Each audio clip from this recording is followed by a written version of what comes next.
ಒಂದು ಸಣ್ಣ mini vlog ತುಂಬ ಲಾಂಗ್ ಬ್ಯಾಕಲ್ಲಿ ತೊಗೊಂಡಿದ್ದು. ರೀಸೆಂಟಾಗಿ ವೀಡಿಯೋ ಕೂಡ ಅಪ್ಲೋಡ್ ಮಾಡಿದ್ದೀನಿ, ಚೆಕ್ ಮಾಡಿ. ಅವತ್ತಿನ ದಿನ ತುಂಬ ಲೇಟಾಗಿ ಎದ್ದಿದ್ದರಿಂದ ಸ್ವಲ್ಪ ಲೇಟಾಗಿ ಕೆಲಸಗಳು ಕೂಡ ಎಲ್ಲ ಲೇಟಾಗೇ ಆಯಿತು. ಸೊ ಹಾಗಾಗಿ ನಾನು ನಾಳೆ ತಿಂಡಿಗೆ ದೋಸೆಗೆ ಅಂತ ಹೇಳ್ಬಿಟ್ಟು ಅಕ್ಕಿನೆಲ್ಲ ನೆನಾಕಿ ಅದಾದಮೇಲೆ ತಿಂಡಿ ಕೂಡ ಮಾಡಿ ಅವಳಿಗೂ ಹಾಲು ಕುಡಿಸಿ ಮನೆ ಕೆಲಸಗಳನ್ನ ನಿಧಾನಕ್ಕೆ ಮಾಡಿಕೊಂಡೆ ಬಂದೆ. ತುಂಬ ರಿಲ್ಯಾಕ್ಸಿಂಗ್ ಆಗಿತ್ತು, ತುಂಬ ಹರಿಬರಿ ಏನಿರಲಿಲ್ಲ.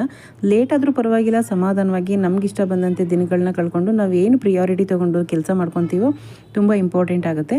ಹಾಗೆ ನಾನು ಅಡುಗೆಗೆ ಇಲ್ಲಿ ಬೆಂಡೆಕಾಯಿ ಸಾಂಬಾರು ಕೂಡ ಮಾಡಿದೆ. ಬೆಂಡೆಕಾಯಿ ಸಾಂಬಾರಿಗೆ ನಾನು ಬೇಳೆ ಜೊತೆ ಮಿಕ್ಸ್ ಮಾಡಿದೆ, ತುಂಬಾ ಚೆನ್ನಾಗಿ ಬಂದಿತ್ತು. ಟ್ರೈ ಮಾಡಿ, ನಿಮಗೂ ಇಷ್ಟ ಆಗುತ್ತೆ. ಹಾಗೆ ರೈಸ್ ಆಗಿ ಅಥವಾ ಸ್ಯಾಲೆಡ್ ಮತ್ತು ಮಜ್ಜಿಗೆ ಕೂಡ ಕಂಪಲ್ಸರಿ ಊಟಕ್ಕೆ.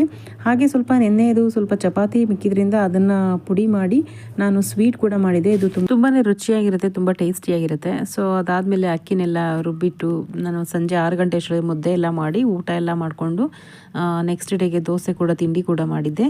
ವಿಡಿಯೋ ಕೂಡ ಅಪ್ಲೋಡ್ ಆಗಿದೆ. ಟೈಮ್